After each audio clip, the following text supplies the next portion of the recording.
Olá, muito bom dia, muito boa tarde, muito boa noite para você que nos acompanha aqui no nosso podcast Fractais. Eu sou Alexandre Valverde e hoje a gente vai receber uma convidada muito especial, a Edivânia Pinheiro Ferreira, para a gente conversar sobre um tema que a gente ainda não desdobrou aqui, da tripla excepcionalidade. Daqui a pouco eu falo mais sobre isso. Tudo bom, Edivânia? Muito bom dia. Olá, Alexandre. Olá, Ide, Dani, Felipe. Bom dia, boa tarde, boa noite. Vamos lá. Maravilha. Ide, Oi, como você está? É um prazer Olá. estar aqui hoje. Estou animadaço para Obrigada. saber sobre a sua história. Eu também estou animadaça, um pouco ansiosa até. Seja bem-vinda, Edivânia. E aí, meninos, como é que estão? Tudo bem? Bom dia. O Ale já falou, sou eu. Não, é você que vai falar um oi agora, Fê, daqui a pouco eu falo. Oi. Tudo bom, Tô Fê? animado. Eu nem sabia que existia. Na verdade, eu sabia, mas acho que você é a primeira pessoa que eu conheço claramente com tripla, então tô bem animado. Nossa, que privilégio. Maravilha, não foi bom, porque quando eu falei do tema, o Fê falou tripla excepcionalidade e tal, então é legal a gente esclarecer isso para as pessoas não confundirem, porque como a gente ouve a palavra tripla, a gente pensa em três, né, situações de excepcionalidade, tipo, a pessoa tem TDAH, autismo e dislexia, tripla excepcional. Não, na verdade, quando tem essa concomitância, é um nome feio, a gente chama isso de comorbidade. Eu não gosto dessa palavra, mas é a palavra que a gente usa correntemente. Então, quando você tem várias questões associadas, comorbidade. A tripla excepcionalidade é uma nomeação para a situação da dupla excepcionalidade com uma vulnerabilidade social. E a dupla excepcionalidade é a superdotação associada a uma ou mais neurodivergências. Então, uma pessoa que é superdotada e autista é dupla excepcional. Se uma pessoa superdotada, autista e TDAH, ela continua sendo dupla excepcional, só que ela tem outras duas neurodivergências. Se a pessoa é superdotada, TDAH e disléxica, dupla excepcional. E aí, se a pessoa é superdotada, autista e é uma pessoa preta, uma pessoa periférica, uma pessoa LGBTQIAPN+, uma mulher a gente até poderia colocar nesses termos aqui no Brasil, porque o machismo estrutural dificulta o acesso ao diagnóstico e observação do quadro. Então, nesse sentido, a gente também pode dizer que uma mulher autista superdotada é tripla excepcional. Uma pessoa refugiada, uma pessoa estrangeira num país em que ela não fala a própria língua, por exemplo.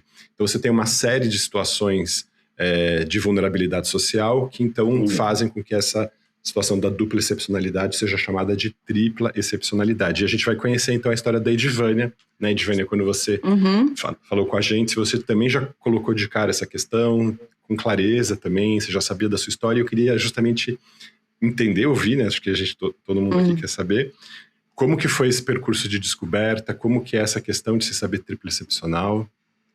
Tudo bom? Vamos lá, então. Eu também não conhecia esse termo, na verdade, quando a gente conversou um pouquinho, né, pelo WhatsApp, que você me sugeriu algum tema, e aí eu te fiz uma proposta e você veio com essa expressão, eu fiz, uau, faz todo sentido. Bom, eu tive, o meu diagnóstico foi há 1 mês, então é hiper recente. Eu tô mergulhando, obviamente, como fazemos bem, né, nesse universo. Quantos anos você tem, Edivânia, para as pessoas terem uma ideia? Tenho 53. Maravilha. Tenho 53 anos, então estou mergulhando de cabeça nesse universo. Obviamente o diagnóstico não nos muda, né? O que está fazendo sentido para mim falar é que o diagnóstico me trouxe linguagem.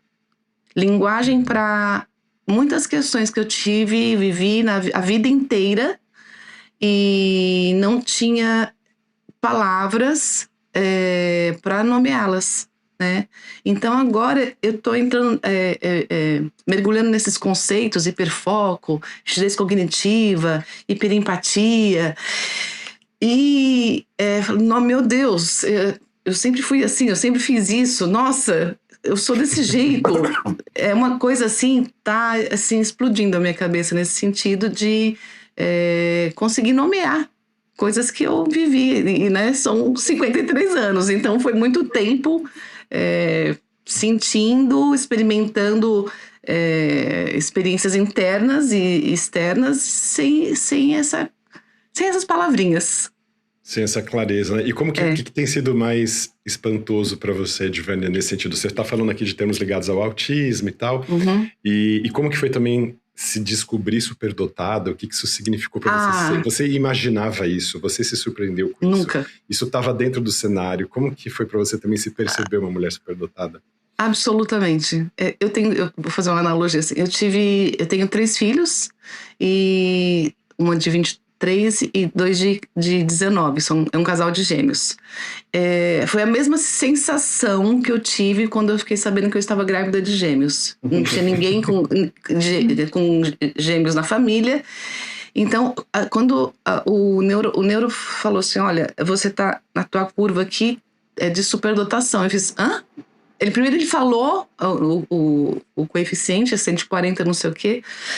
Eu fiz assim, aí eu lembrava vagamente, já tinha dado alguma aula sobre isso na universidade. Eu fiz assim, esse número, ele fez assim, você tem altas habilidades e superdotação. Na hora eu desabei, eu comecei a chorar. Porque uma vida inteira, eu sempre achei que eu era, eu vou falar a palavra bem feia, burra. Uhum. Por conta da minha dificuldade com dificuldade social, né? Essa coisa de ser sempre vista como estranha, como esquisita na minha bolha. Sempre fui vista dessa maneira. Nossa, ela é muito estranha, ela é esquisita, ela faz coisas muito esquisitas, sabe? Essa coisa do intensa demais. Então eu sempre me percebi uma alienígena, né? E dentro disso tava um pouco assim, acho que eu sou meio burra, porque não é possível, porque é um esforço que eu faço para fazer certas coisas que parece que para as pessoas é algo muito fácil, né? E aí quando ele veio com essa informação, eu fiz a primeira frase que foi assim, nossa, eu não sou burra. Foi uma sensação assim, caraca, eu não sou burra. Foi muito bom essa validação da minha inteligência, né? Uhum. E foi bem legal, Edivânia, que você trouxe essa diferença entre você conseguir começar a reconhecer mesmo e ter mais clareza de que a dificuldade social, seus desafios sociais, são eles que são o seu gargalo, e isso não tem nada a ver com você não ser inteligente, mas você confundia isso com não ser inteligente lá atrás, por causa desse desajeito, né? Completamente. Né? Eu achava... Por que as pessoas conseguem, né, transitar nas relações sem ficar prestando tanta atenção, tentando decifrar? Eu me sentia sempre o tempo inteiro tentando decifrar, né, aquelas coisas invisíveis das relações. Eu realmente devo ter alguma questão, né? Mas jamais cogitei o autismo e a superdotação. Edivânia, você falou que quando você recebeu o diagnóstico de superdotação, nossa, eu não sou burra. E também você sentia que você sempre se sentia uma impostora nas coisas? Nossa. Como se normalmente você pudesse ser desmascarada, como se na hora do vamos ver, as pessoas iam ver que você era vazia por dentro, mas que na verdade esse vazio é só autocrítica com você mesma. Não sei, aí sou eu falando de mim. Nossa, você resumiu aí um sentimento que eu carreguei a vida inteira, de impostora. Foi uma das frases que depois, no final, né, agradecendo lá o neuropsicólogo, eu falei assim, nossa, eu não sou impostora. Foi uma das frases que eu falei pra ele. Porque esse sentimento eu carreguei também a vida inteira. Como se em algum momento eu fosse ser desmascarada. Sabe? Muito ruim. Mas você teve um percurso escolar, acadêmico de sucesso ou não, Edivânia? Porque também as pessoas têm essa ideia, pode ser que sim, pode ser que não, a gente vai ouvir agora, mas de achar que toda pessoa superdotada necessariamente faz é um foguete na escola e só tira 10 e vai super bem e tal, e na verdade não necessariamente. Se você não está adaptado ao ambiente, ou o ambiente não se adapta a você, sim, se você não tem os desafios colocados, se você não está suficientemente estimulado, a performance escolar pode ser muito ruim. A mesma performance acadêmica na universidade também pode ser bastante problemática, com muita desistência. É muito comum pessoas superdotadas entrarem num curso, ficam um tempo e saem, fica fazendo vários cursos incompletos. E aí dá a impressão de fracasso, porque a pessoa é incapaz ou não consegue. Na verdade, ela não está fazendo aquilo por tédio, por falta de desafio, por enfado. Sim. Como que foi para você, assim, nessa época da escola? Havia essa suspeita? As pessoas falavam, nossa, como você vai bem, como você tira nota alta? Ou não tinha essa narrativa sobre você? Tinha. Sempre fui percebida como uma pessoa bem estudiosa, que gostava da escola. Eu sou a mais velha dos irmãos. Então, sempre tive essa percepção social de ser estudiosa. Bom, meu percurso foi... Mas era ser estudiosa, mas não achava que você fosse inteligente, porque o estudioso é aquele que faz o esforço para conseguir. O superdotado não necessariamente precisa fazer o esforço. Talvez o seu esforço venha do seu senso de autocrítica, até por causa do autismo e perfeccionismo. Então, você ficar com medo de falhar, estudava muito. Mas eles viam que, além de estudiosa, você também era muito capaz, aprendia muito rápido, apontavam isso, percebiam isso com facilidade e reconheciam isso sem rancor, porque às vezes as pessoas também não querem assumir para não dar o braço a torcer de que você é mais inteligente que eles e tudo mais. A questão da inveja, né? Então, quanto a... Assim, é que minha infância foi uma infância muito... de um contexto socioeconômico, emocional muito conturbado, né? Então, eu fui separada dos meus pais já por volta de 6 anos, eu e minha irmã. Eles tinham muitas questões, meu pai e minha mãe. Minha mãe, dores psíquicas bem grandes. Hoje, já que a gente começa a reconhecer os traços, né? Perfeito. Então, minha mãe... Não, morreu na pandemia. Então, hoje eu percebo que minha mãe foi diagnosticada com bipolaridade, mas hoje eu entendo que não era isso, era provavelmente um autismo. Ela tinha hipersensibilidade, ela tinha também uma inteligência bem acima, bem fora da caixinha. Meu pai também, acho que um TDAHzão muito forte, um homem com muitas questões sociais e violência, muitas questões. Bom, então, diante desse contexto da infância, eu fui uma criança que vive bem, de natureza bem isolada, né? Então, eu aprendi a ler sozinha, perguntando para os adultos que letrinha, fui me alfabetizando, então começou aí, né? E aí começou essa percepção de que eu era interessada na escola, não necessariamente inteligente, mas eu era interessada, era assim a percepção. Curiosa. Né? Curiosa, uma menina xereta. Mas é surpreendente. E essa questão de aprender a ler sozinha é uma questão de autodidatismo que uma criança já está dando demonstração dessa capacidade, né? Que é uma característica de pessoas superdotadas. E é curioso que isso não provoque espanto, né? Porque é fascinante que uma criança comece a decodificar um alfabeto e a entender o encadeamento das palavras e das letras e tal, espontaneamente, né? Exatamente. Isso por volta de uns 4 anos. Bom, aí daí eu segui para a escola e sempre nessa curiosidade, né? Então, sempre vista como estudiosa, não como inteligente. Na verdade, era tratada como... tinha muita questão de socialização na escola, então eu chegava na escola, eu blindava, assim, colocava minha mochila para ninguém me ver. Eu tinha alguns comportamentos, assim, bem estranhos. Hoje aí, só como meus pais tinham muitas questões, eles eram chamados, não iam. Então, assim, passou a infância, isso foi sendo tocado assim. E eu sempre fui muito bem nas áreas de humanas, né? História, português, redação, sempre muito bem nessas áreas, geografia, amava. E exatas, não. Exatas eu realmente patinava feio. Cheguei, aí consegui, a questão sempre foi, a questão econômica sempre pegou muito em casa, então na adolescência eu procurei um curso que dava uma bolsa de estudos, então não fui estudar o que eu queria. Eu gostava muito de desenho, eu gostava muito de arte, eu gostava muito de muitas coisas, eu gostava muito, né? Natureza, ecologia, tinha muitos interesses variados. Mas aí eu tinha que procurar o que dava grana. Tinha que comprar meu tênis, eu tinha que comprar minha roupa, eu tinha que ajudar em casa, então era isso que eu tinha que fazer. Achei um curso público de magistério na época, chamava Cefam, e aí eles pagavam um salário mínimo para estudar. Então, foi assim que... estudar e ter o seu recurso. Exato. Então, enveredei por aí, fazendo um curso de magistério. A educação foi me cativando aos poucos. Daí fui para faculdade privada, uma faculdade simples, privada, era o que dava. Eu me sentia justamente burra, não me sentia capaz de prestar um vestibular público. Você sequer prestou, Edivânia? Não prestei. Eu me senti, minha autoestima era num nível chão, sabe?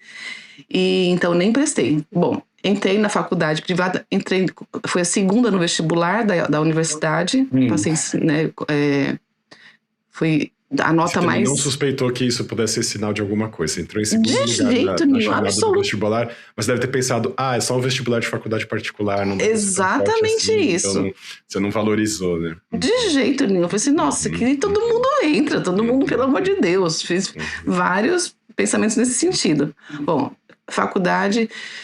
Tive o grande privilégio de ter uma professora de linguística, a Norma de Cine, minha grande inspiradora, uma mulher potente, e a linguística foi me cativando num lugar. Aí vinha lá daquela menininha interessada em letrinhas, acha linguística, e aí envereda por esse caminho. Aí daí...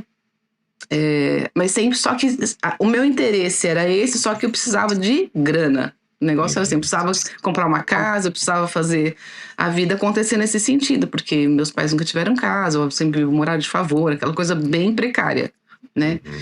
Bom, aí segui a vida, consegui um trabalho que não tinha nada a ver com a faculdade, num banco. Lá enveredei para a área de informática, acabei virando supervisora de informática lá de novo, linguagem, só que em outra, né, vertente. E você foi galgando rapidamente esses espaços, né? E Sim. mesmo com formações que não tinham... Nada a ver. Você estava trabalhando, mas você tem então a facilidade de se adaptar, esse engajamento que você assume uma tarefa, vai cumprindo e vai fazendo, Sim. as pessoas vão reconhecendo e vão te colocando nessa posição. E ainda assim... Você não foi valorizando o fato de ir galgando esses espaços, quer dizer... Nunca. Socialmente você foi sendo reconhecida pela sua capacidade, mas você mesma não conseguia reconhecer isso. Não. Pensava que eu só era uma pessoa esforçada, fazendo o meu corre, como diz aqui na minha quebrada, entendeu? Fazendo o meu corre para conseguir comprar minhas coisas. Uma coisa... Perfeito. Né, e aí de estudiosa você passou a esforçada, né? Então, exato. Essa atenuação que acho que tem a ver com o fato de você ser uma mulher periférica, que aí atenua isso. Então se ela está conseguindo é porque ela está fazendo bastante, é porque ela tem essa...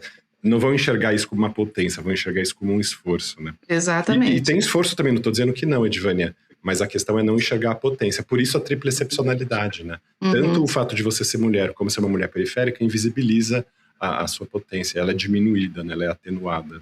Com certeza. Nos olhos dos outros, claro, né? Sim. Aí entrei nesse banco, virei supervisora de informática lá. Bom, aí foi indo desse jeito. Casei, filhos, aí entra para a terceira jornada, né? Cuidar de casa, essa lida. Esse é um ativismo mesmo que eu tenho. As mulheres aqui da minha região, percebo, não tem como, a gente começa a realmente olhar as pessoas através da lente da neurodivergência. Eu vejo a neurodivergência hoje como uma grande lente. Está acontecendo isso. Eu vejo as mulheres, por exemplo, aqui, vou fazer esse recorte de gênero, para mim é muito importante, como uma mulher periférica, mulheres com altíssimas habilidades, só que e muitas autistas, inclusive, dá para perceber, assim, vizinhas, sabe, que ficaram presas foram socializadas, educadas, né, aculturadas nesse lugar machista, onde, como se fosse uma roda de ratinho, presas ali, fica fazendo limpar, cuidar, e não consegue se perceber, né, se olhar mesmo, se cuidar, né, se cuidar de forma no básico mesmo, né, física, emocionalmente e academicamente nem pensar. Eu acho que talvez seja a única mulher aqui que tenha um mestrado na rua que eu moro, ou no bairro, não sei, nem sei a dimensão disso direito, mas eu não conheço outra, né? Então, essa questão de estar nesse lugar vulnerável, né, sendo mulher, traz essa configuração que você, né, dessa expressão tripla aí, e acho que não são poucas por aqui. Mas, infelizmente, poucas tiveram o privilégio de ter o acesso ao diagnóstico como eu, mesmo que tardio. Perfeito. Edivânia, quando você fala isso... perdão, Edi, você quer comentar alguma coisa? Eu tenho falado mais aqui, por favor. Não, eu tava esperando, porque, na verdade, eu tô com uma pergunta desde o início lá, e eu acho que eu fiquei com isso na cabeça, isso que é engraçado desde do Mal Assombrado. Porque você falou que você não gosta da palavra comorbidade, e aí, pra mim, e é muito interessante, quando você fala tripla excepcionalidade, pra mim soa muito como três coisas muito boas. Então, a palavra excepcionalidade me parece três coisas muito positivas. Quando você fala a pessoa tripla excepcional, eu fico imaginando que ela é tipo três coisas incríveis, que eu não sei nem o que são as três coisas incríveis. É super-herói. Que eu acho engraçado. E aí, a outra parte que a Edivânia falou que a palavra burra é muito negativa e muito pesada pra ela. E aí eu fiquei, né, nesse tempo todo, tipo, batendo, tipo assim, por causa... Será que é o histórico ou é o som da palavra? Por exemplo, por que comorbidade soa muito negativo e excepcionalidade soa muito positivo? Mesmo que elas não tenham tem a palavra mórbido nela, né? Então você já empurra para quem quer ouvir para uma conotação negativa. O triplo excepcional, que legal que ele faz no seu ouvido esse efeito positivo, mas também tem gente que poderia pensar que é excepcionalidade negativa. Exatamente, mas talvez justamente esse termo preserve também o lado positivo disso. Não estou dizendo que não haja desafios, tem, mas a gente tem que entender que também são potências. E acho que se esse nome exalta a potência, é ótimo isso, porque a gente tem essa dificuldade justamente de conseguir se enxergar potente, de valorizar nossas capacidades. Então, que bom que se a gente puder usar um termo que seja, pelo menos, que tenha uma tendência um pouco mais positiva, melhor para a pessoa que vai... Não, mas eu gosto. E a minha única dúvida é o entendimento dúvida não, tipo, receio, é o entendimento dos de fora, sabe? Eu sempre acho que pode ser que só eu que pense desse jeito. E aí, pra mim faz todo sentido. Eu acho que é o negócio das palavras. Por exemplo, se você falar que eu sou triplo excepcional, putz, parece um peso da palavra complicada, né? De falar. Tipo, quero ser. Eu vou lutar pra ser 4, sabe? Tipo... Então, eu vou usar a coisa da linguística. É o campo semântico das duas palavras. O campo semântico de excepcional, ele vai para um lugar positivo. E o campo semântico de comorbidade vai para um lugar completamente negativo, né? As palavras que giram em torno são negativas. E posso falar disso? Por favor, claro, que ótimo ouvir sua explicação, Edivânia. Vai fundo, tá ótimo de ouvir. Então, quando ele usou essa expressão, tripla excepcionalidade, na hora, eu já fico, na cabecinha neurodivergente, eu fiz assim, triplos desafios, na verdade. Triplas dificuldades vem junto, né? Porque do mesmo jeito que eu percebo em mim, e acho que vocês também em vocês, né? Como se fosse uma lanterna para certos assuntos que ilumina e fica fácil e a gente, justamente essa luz que ilumina para um lado escurece para o outro.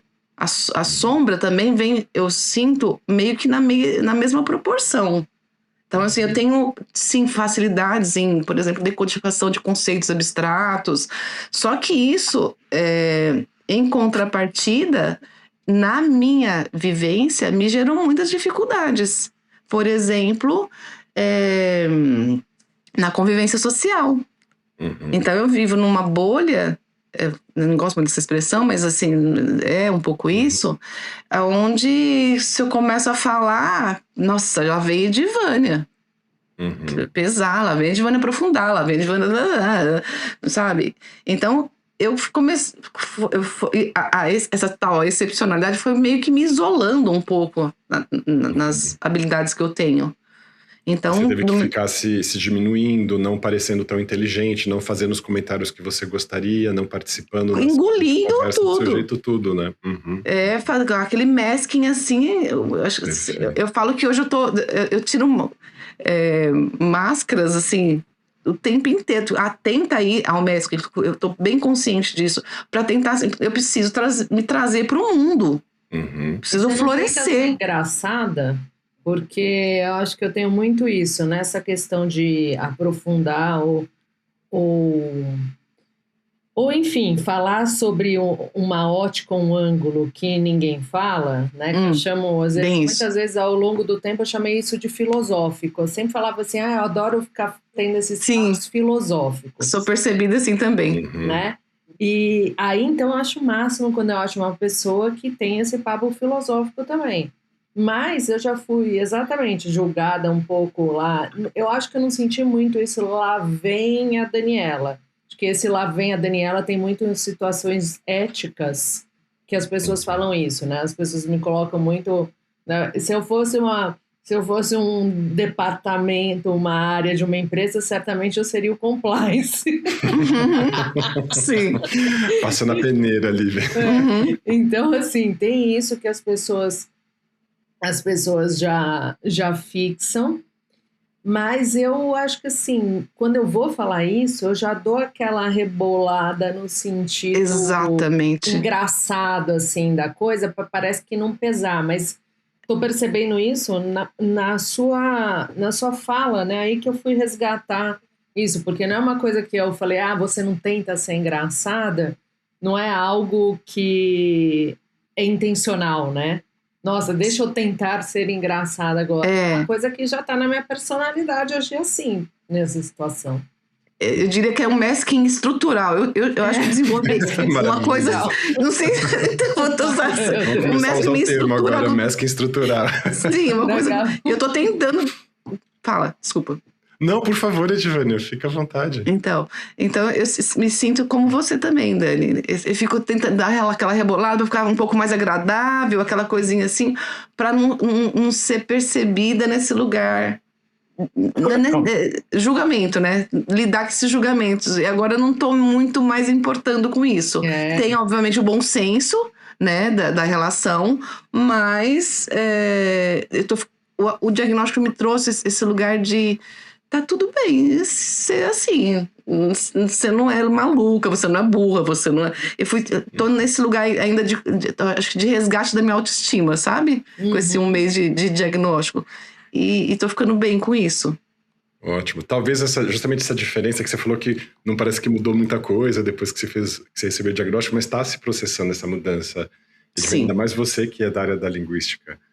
Você poder ter acesso a modos de se narrar, de se contar, de se perceber, isso facilita esse entendimento sobre você mesmo. E a comunicação disso para outras pessoas te coloca no lugar de pertencimento de uma comunidade que usa essa mesma linguagem, então você pode dialogar nesses mesmos termos. E a gente sente, ouvindo a sua história, uma familiaridade imediata, assim, né? E acho que também você, ouvindo as histórias que a gente também conta aqui no nosso podcast, que a gente faz questão de convidar pessoas que vivem na sua vida, né? Essas questões, assim, acho mais interessante e mais pungente, vamos falar assim, mais contundente, ouvir alguém que vive a tripla excepcionalidade do que se eu fosse ficar falando só que uma aula sobre tripla excepcionalidade, assim.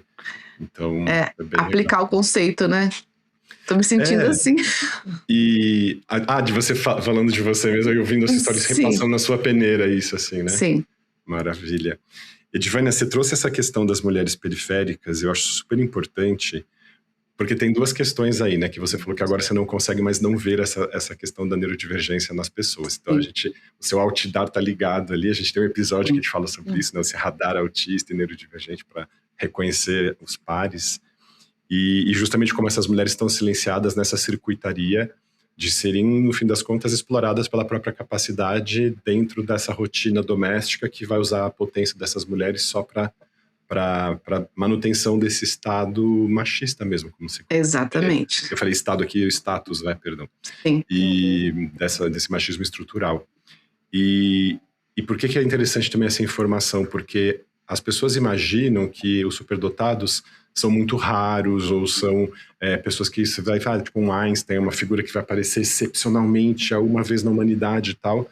E se a gente for olhar para a questão estatística aqui no Brasil, tem uma estimativa de que possa haver entre 5 a 10 milhões de pessoas superdotadas. Sim. A gente só tem 56 mil crianças diagnosticadas pelo censo do ano passado, e talvez umas 10 mil pessoas adultas, porque tem eu sei que tem 5 mil a 6 mil pessoas inscritas na Mensa, que é a Associação Internacional, e um monte de pessoas que não entraram, que não quiseram só se inscrever. Então, Só para lembrar, a Mensa é o que? A Mensa é a Associação Internacional de Pessoas Superdotadas. Não, sim, mas é superdotado, não é altas habilidades.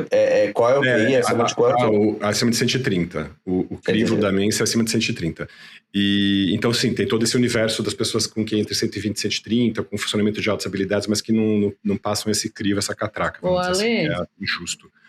Mas, só para eu encerrar meu raciocínio, Dani, então, ou seja, a gente tem um número muito ínfimo, assim, talvez 1%, nem isso, de pessoas diagnosticadas.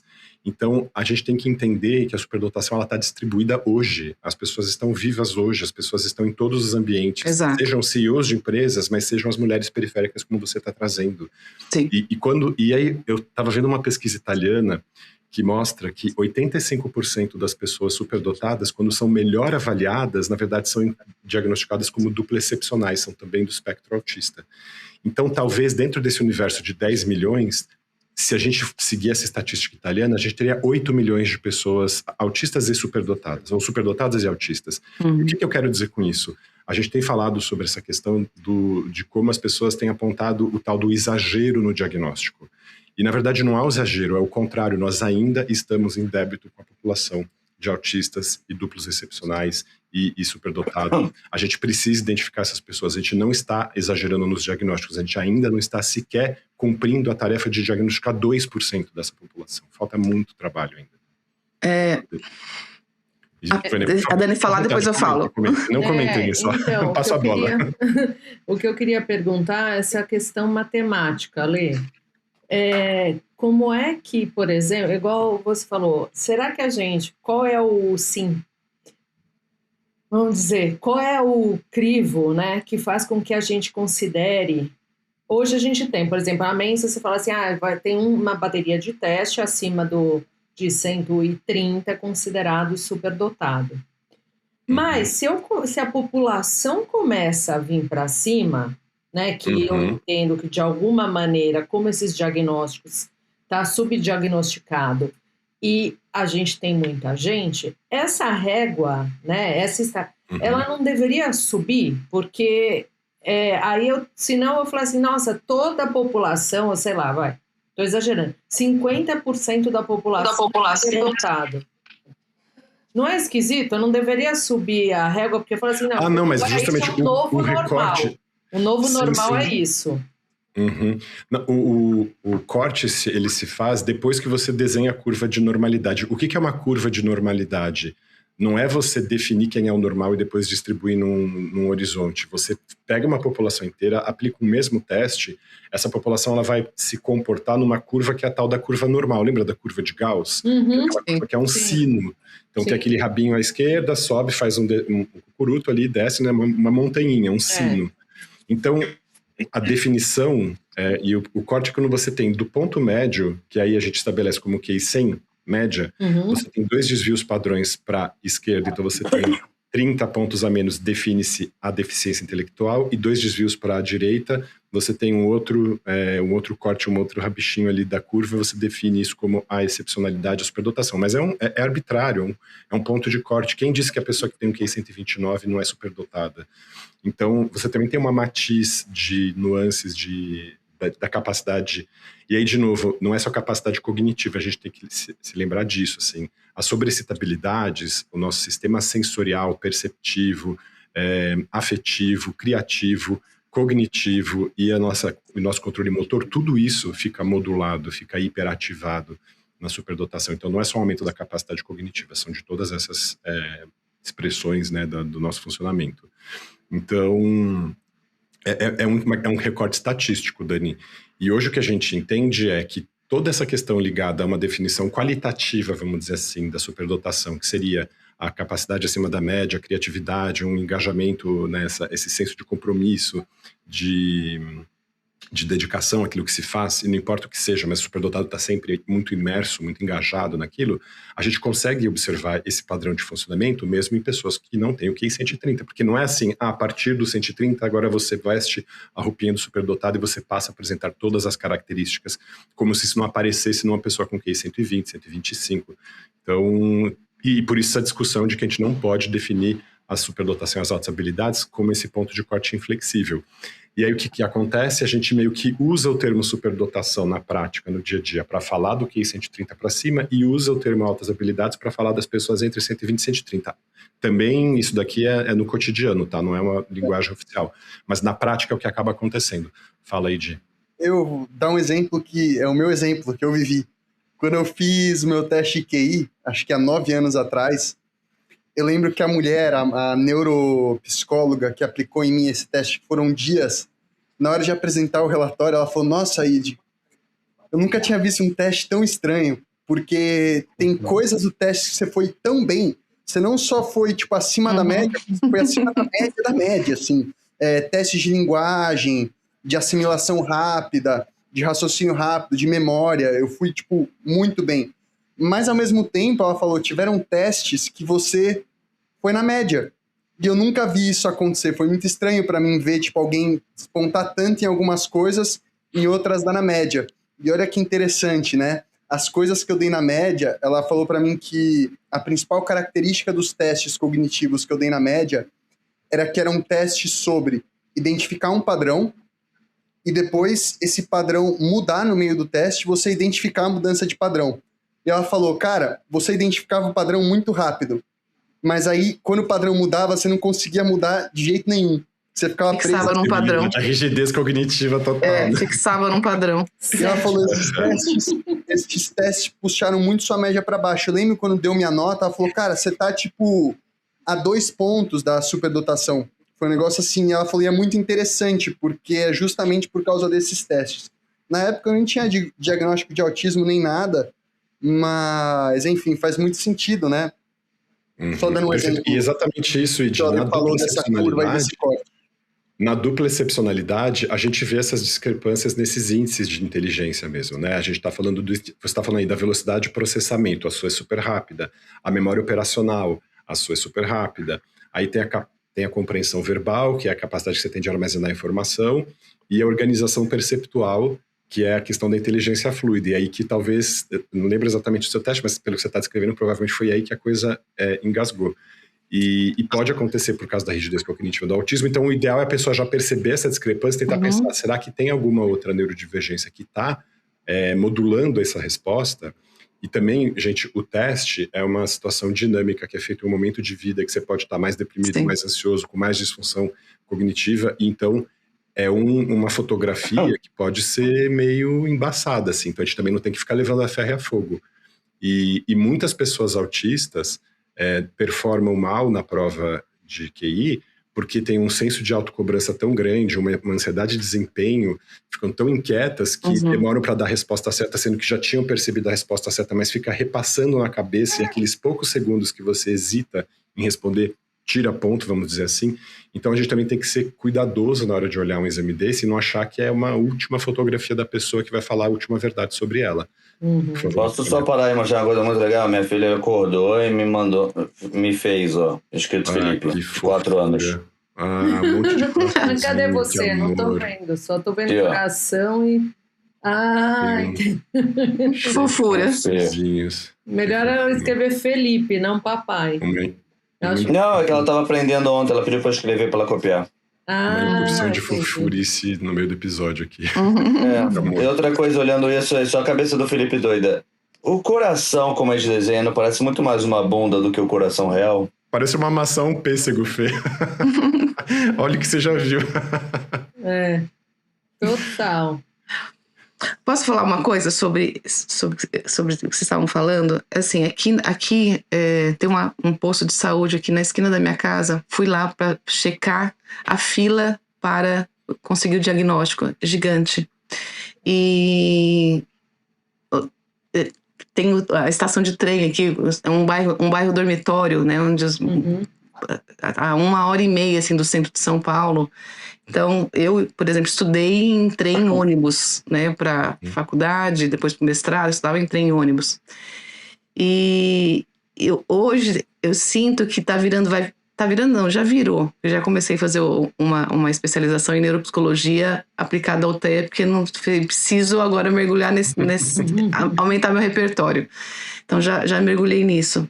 E acho que evoluir os testes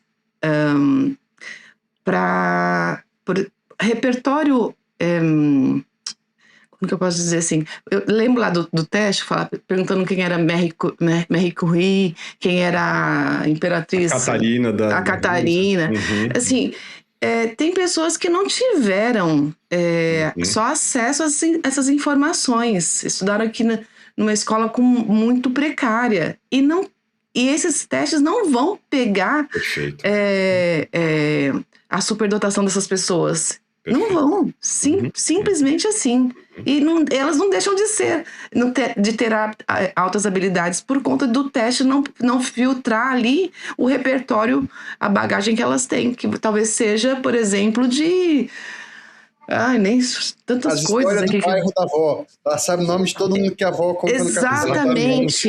Exato. Sabe todas as plantas que curam aqui, sabe? Da região. E sabe montar e desmontar o telhado e consertar a caixa d'água. Fazer tantas coisas que simplesmente por observação, por mergulhar ali no assunto, na necessidade. Então, eu acho que esses testes, eles precisam... Eles são elitistas, eurocentrados e excludentes. Totalmente elitistas. É a palavra. Totalmente. Sim. Eu lembro de amigas da minha tia e da minha mãe que nem elas lembram mais. Eu lembro que elas sempre falavam... isso. Ela falou, nossa, como você sabia disso? Eu tava lá. É porque considero que todas as pessoas passaram pelo mesmo sistema escolar, tiveram acesso às mesmas coisas. E se você não teve acesso à informação, você só não computa aquela informação porque você não acessou. Não porque você é incapaz de computá-la, né?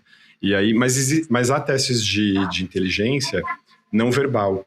Então, por exemplo, o teste Raven, que é justamente o que a Mensa usa para convocar, né, novos integrantes e tal. Que ótimo.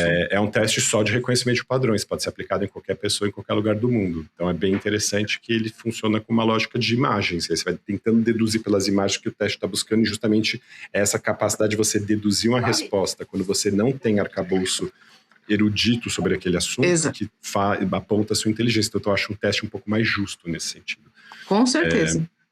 Mas essa problemática é bem legal. E Edivânia, como que você, então, finalmente acessou o seu diagnóstico? Justamente a questão da triplicepcionalidade também está aí, né? Na dificuldade de você conseguir ser observada, ser vista, ser valorizada, ser identificada.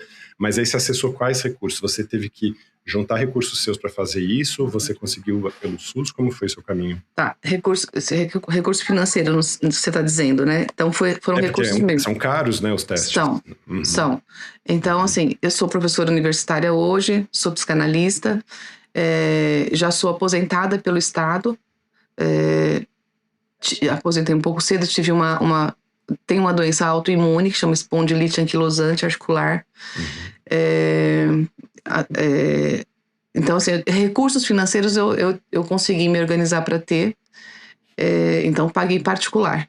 Mas a maioria das pessoas aqui, né, ficam aqui ainda esperando sair a vaguinha no posto. Você foi orientada por algum profissional a fazer isso? Ou você foi buscando você começou a se questionar, começou a ir atrás? Quem que te conduziu? O caminho foi o seguinte, eu comecei a dar aula numa faculdade particular, justamente para mulheres com um perfil muito parecido com o meu, periféricas e tudo, que vão buscar um curso de licenciatura e de pedagogia para, né, galgar aí uma evolução. Geralmente são mulheres que trabalham em creches, em escolas, né, na parte de limpeza. Então elas vão buscar essa faculdade, é uma faculdade que tem um preço bem acessível.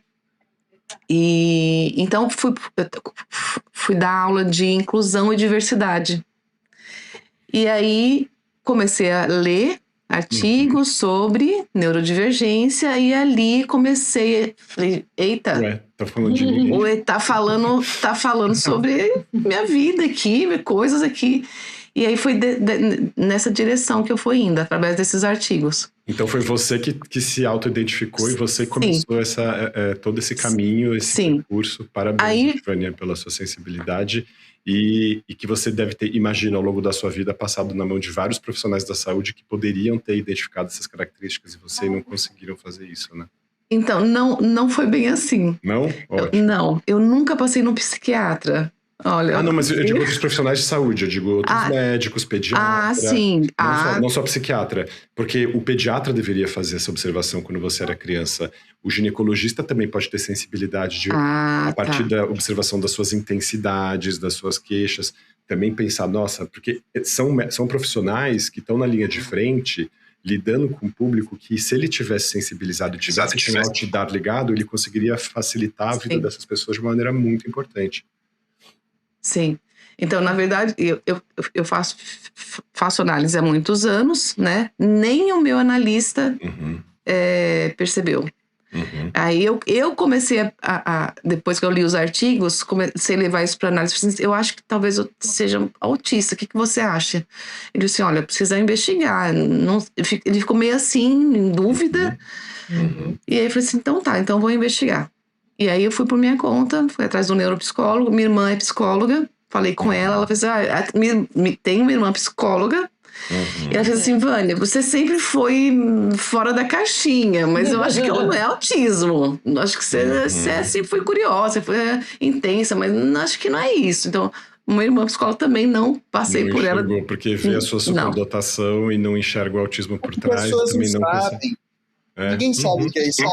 Quando eu era jovem, muitos dos meus amigos na época da faculdade faziam psicologia. Quando eu estava na escola, eles falavam que eu tinha uma doença que chamava idíase, que era tipo uma síndrome que fazia saber que eu era. Eu tinha filipismo. As pessoas falavam que eu fazia filipismo. Eu acreditei. Você falou idíase, eu falei, o que é? Idíase é um excelente nome de doença. Maravilhoso. Filipismo também, viu? Pois me chamavam de Epifânia no colégio. Epifânia, porque era muito... Maravilha. Total. E aí depois, na época da universidade, tinha um menino que fazia psicologia, o Dido, e ele falava, nossa, aí de cara, eu ainda quero fazer minha tese de mestrado sobre você, para entender como sua cabeça funciona, porque você tem um negócio que é diferente, mas ao mesmo tempo não se encaixa em nada do que eu estou estudando, mas eu também tenho certeza que não é normal. Aí eu falei, pode ser, cara. E você está falando de, ainda hoje, eu atendo estudantes de psicologia e medicina, e eu sempre pergunto, como é que tá na faculdade? Estão ensinando o número de divergências? Nada. Silêncio total, se não tem, Cri. Totalmente, é impressionante ainda. A gente tem que fazer esse percurso sozinho, e ainda bem que tem hoje muito conteúdo que a gente consegue acessar para conseguir entrar nessa circuitaria e começar a se letrar, porque acho que a partir do momento que as palavras vão tomando forma, você fala, é esse letramento, assim, faz toda a diferença. E acho que é o trabalho que a gente faz aqui no Fractais, no fim das contas. A gente vai tecendo nessas conversas esse letramento entre a gente e com quem nos acompanha, né?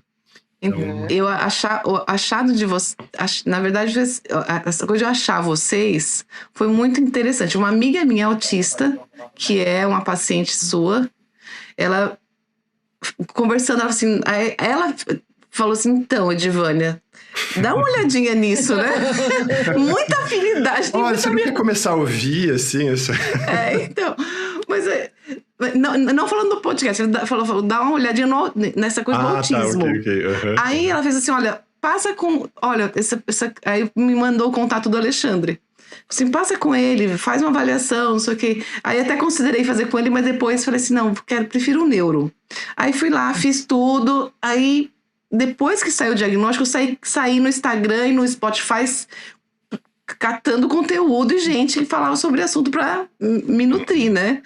E aí, aí no Spotify achei vocês, comecei a ouvir, identificação explodiu e vou lá no Instagram achar eles. Aí, no Instagram que eu vi seu nominho, Alexandre, mas eu lembro desse nome de algum lugar. Voltei lá na minha amiga, fiz, caraca, é o cara que ela me indicou. Aí fui lá agradecer, Alexandre, obrigada, o seu podcast. Viva o Instagram do Ale. Viva, né? Sim. Não, e a Edivânia escreveu uma mensagem tão bonita, tão eloquente, tão bem escrita, que eu falei, nossa, que linguagem, que primor. Assim, eu falei, nossa, que legal, a gente ainda não falou sobre tripla excepcionalidade. Eu falei, tá aqui, vamos conversar sobre isso. Foi uma sintonia muito boa.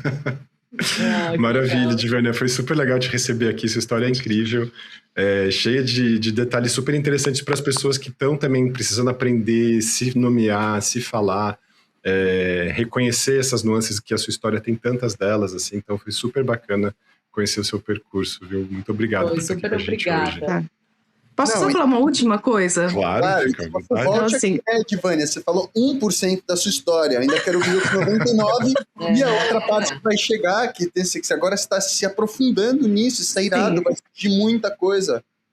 Sim, muita coisa. Eu sinto que preciso jorrar agora. Não, é sério, eu faria só um episódio sobre as suas vizinhas.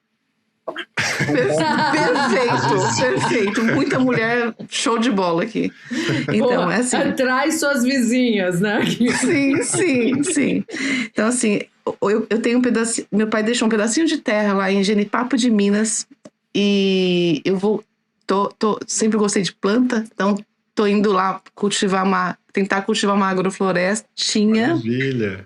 E juntar biodiversidade com neurodiversidade. Maravilha. Eu acho que, na verdade, é a mesma coisa em micro e macro proporções. Perfeito. Então, aqui na minha quebrada, eu gosto de falar assim, tô começando aqui um projetinho para diagnosticar as crianças, os adultos, as mulheres, as vizinhas locais. Estou começando um projetinho aqui para isso. É um projeto, Divânia. Você está falando inho porque ele começou agora, então ele está pequenininho, mas não diminui, não. Olha o campo semântico aí, vamos. É verdade. Mas esse projeto já tem o nome, vocês já estão... Super legal, porque você está sensibilizando sua comunidade para se despertarem para o diagnóstico. É maravilhoso isso. É incrível. Importantíssimo. Então, tem um nome, tô aí, né, ainda, mas NISE. NISE, Núcleo Integral de Educação. Peraí, eu estou elaborando ainda. NISE, Núcleo Integral de Educação. De Saúde e Educação, talvez? Não, Saúde, Educação e Neurodivergência. Maravilha. Isso. Então, estou começando aí, porque assim, é um privilégio chegar no diagnóstico, não pode deixar de fazer esse recorte do privilégio. Então, assim, apesar de eu ser uma mulher periférica, ainda sou uma mulher periférica branca. Então, assim, tem aqui ainda, né, não perder de vista isso, os privilégios. Aqui tá falando, tudo isso é muito, muito privilégio acumulado, muito esforço também, obviamente, né, muita conquista, mas se a gente puder transbordar, como vocês já fazem isso no podcast lindamente, quanto mais a gente levar isso, a palavra que traz a consciência, a clareza, é show de bola. Maravilha. É isso. Muito legal. Maravilha. Id, você queria falar? Não, eu só virei seu fã, Divânia. Irado demais. Tô alinhado com tudo que você tá falando. Quero ouvir mais história, tô mais curioso, perguntar mais coisas, mas novamente, eu acho que vale um segundo episódio com você, te convidar de novo e falar mais. Eu gostei muito, você fala muito. Vem pro Rio, vem pro Brasil, Ed. Queria ter falado sobre autoconhecimento, ayahuasca, mas não deu. Putz, ayahuasca! Próximo vai ser sobre esse. É verdade, tinha um ayahuasca, gente. A gente ia falar... já trouxe assim, uma pincelada agora atrás, a diversidade deixar as pessoas com coceira aqui para entender. Sim. Foi um dos caminhos que eu trilhei. Maravilha. Rapidamente, de maneira contundente, para os seus processos de cuidado e de cura, Divânia, nesse sentido, você está trazendo, né? Com certeza. Sim. Maravilha. Eu tô postergando, Divânia, para eu ir num lugar tomar ayahuasca. Eu tive a chance 3 vezes e acabei não indo por muito medo de olhar para mim mesmo. Essa é a real. É sobre isso. É só sobre olhar para si.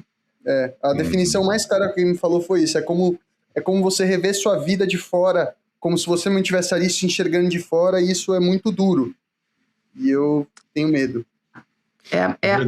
Acessar a metaconsciência, eu chamo voo de águia.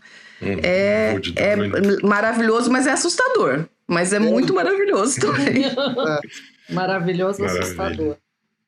E para pessoas neurodivergentes, tem muitos estudos mostrando assim, a importância do psicodélico para melhora das habilidades sociais, para autoaceitação, para uma experiência afetiva de comunhão maior entre Sair da rigidez cognitiva. As pessoas, uma série de questões. Assim, neuroplasticidade. Então, E, nossa, é verdade, a gente acabou não entrando nesse assunto e aí teria muita coisa pra gente poder falar sobre. Vai ficar para uma próxima conversa, as pessoas vão ficar aqui coçando a gente conversar sobre psicodélicos e neurodivergência.